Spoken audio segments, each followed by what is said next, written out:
Нов мост на река Брегалница, сообраќајни решенија со кои ќе се растерети метежот во централното градско подрачје, реставрација и осветлување на тврдината Исар, картинг во Штипско Ново село, пробивање и изградба на нова улица до Штипската болница.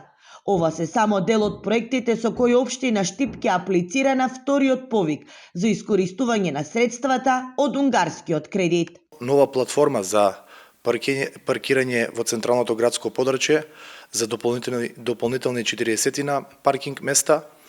Се планира нова градинка, скада систем кој што на јавното предпријатие му е неопходен за регулирање на загубите на чиста вода за пиење. Знаете дека нешто повеќе од 60% се загубите кои што ги генерира јавното комунално предпријатие. Ова ќе биде една одлична можност да се рационализираат трошоците кои што ги има јавното предпријатие. Вредноста на сите 9 проекти со кои општината ќе аплицира на вториот повик кој треба да биде распишан најдоцна до крајот на месецот, се во вредност од околу 6,5 милиони евра.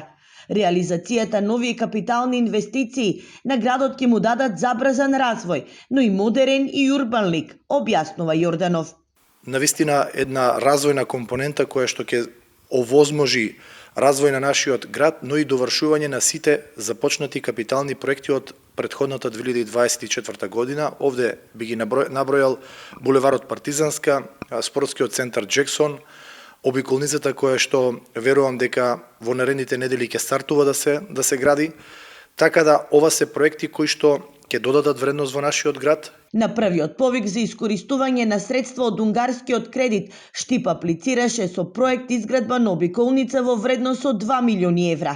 Истата треба да ги поврзе влезовите на Штип од Струмица и Скопје. Ќе биде во должина од речиси 3 километри и широка 13 метри. Ќе се гради по сите европски сообраќајни стандарди и според планот треба да биде готова за една година.